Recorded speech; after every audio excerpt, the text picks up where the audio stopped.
श्री कृष्ण ने अपने ही पुत्र को कुष्ठ रोगी होने का श्राप।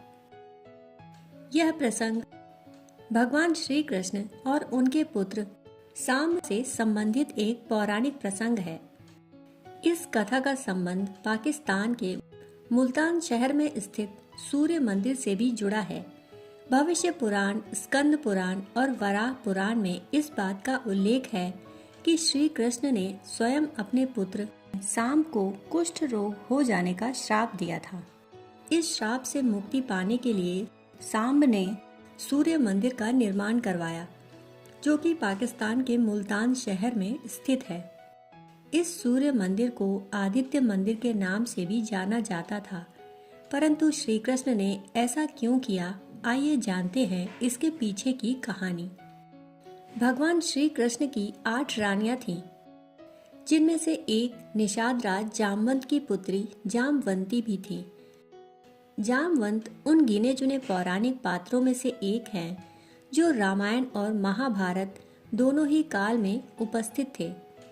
ग्रंथों के अनुसार बहुमूल्य मणि हासिल करने के लिए भगवान श्री कृष्ण और जामवंत में 28 दिनों तक युद्ध चला था। युद्ध के दौरान जब जामवंत ने कृष्ण के स्वरूप को पहचान लिया, तब उन्होंने मणि समेत अपनी पुत्री जामवंती का हाथ भी उन्हें सौंप दिया। सांब श्री कृष्ण और जामवंती के ही पुत्र थे। देखने में वह इतने आकर्षक थे कि कृष्ण की कई छोटी रानियां उसके प्रति आकृष्ट रहती। सांब के अधार्मिक कर्मों से क्रोधित होकर एक बार श्री कृष्ण ने सांब को कुष्ठ रोग हो जाने और गंभीर रोगी हो जाने का श्राप दे दिया। धीरे धीरे सांब कमजोर होने लगे और तब वे महर्षि कटक के पास गए। महर्षि कटक ने उन्हें सूर्य देव की आराधना करने के लिए कहा। ऋषि की बात मानकर सांब ने चंद्रभागा नदी के किनारे 12 वर्षों तक सूर्य देव को प्रसन्न करने के लिए तपस्या की। इस तप के प्रभाव से वे स्वस्थ हो गए और बाद में सांब ने मुल्तान में सूर्य देव का मंदिर बनवाया। पुराण में वर्णित है कि महर्षि कटक ने सांब को इस कुष्ठ रोग से मुक्ति पाने हेतु सूर्य देव की आराधना करने के लिए कहा। श्राप से मुक्ति पाने के लिए सांब ने चंद्रभागा नदी के किनारे मित्र वन में सूर्य देव का मंदिर बनवाया और 12 वर्षों तक उन्होंने सूर्य देव की कड़ी तपस्या की। उसी दिन के बाद से आज तक चंद्रभागा नदी को कुष्ठ रोग ठीक करने वाली नदी के रूप में ख्याति मिली। मान्यता है कि इस नदी में स्नान करने वाले व्यक्ति का कुष्ठ रोग जल्दी ठीक हो जाता है। ऐसा कहा जाता है कि चीन में रहने वाले प्रसिद्ध बौद्ध भिक्षु शुयांग जैंग, जो भारत में बौद्ध धर्म ग्रंथ पढ़ने आए थे, उन्होंने भारत के अलग अलग राज्यों का विचरण कर वहां के इतिहास को जानने का प्रयास किया। जैंग ने कई ऐसे स्थानों और धार्मिक स्थलों के प्रति भी दुनिया का ध्यान आकर्षित किया।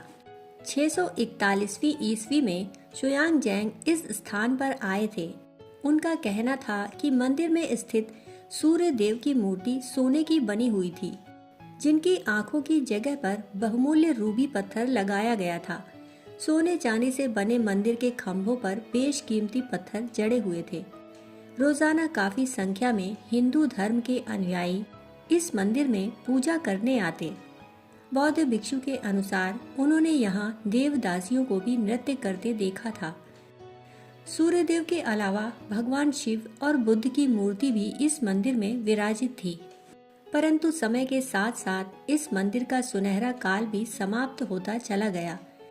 मोहम्मद बिन कासिम की सेना ने जब मुल्तान को अपने शासन में ले लिया, तब यही मंदिर उनकी सरकार की आय का एक बड़ा साधन साबित हुआ।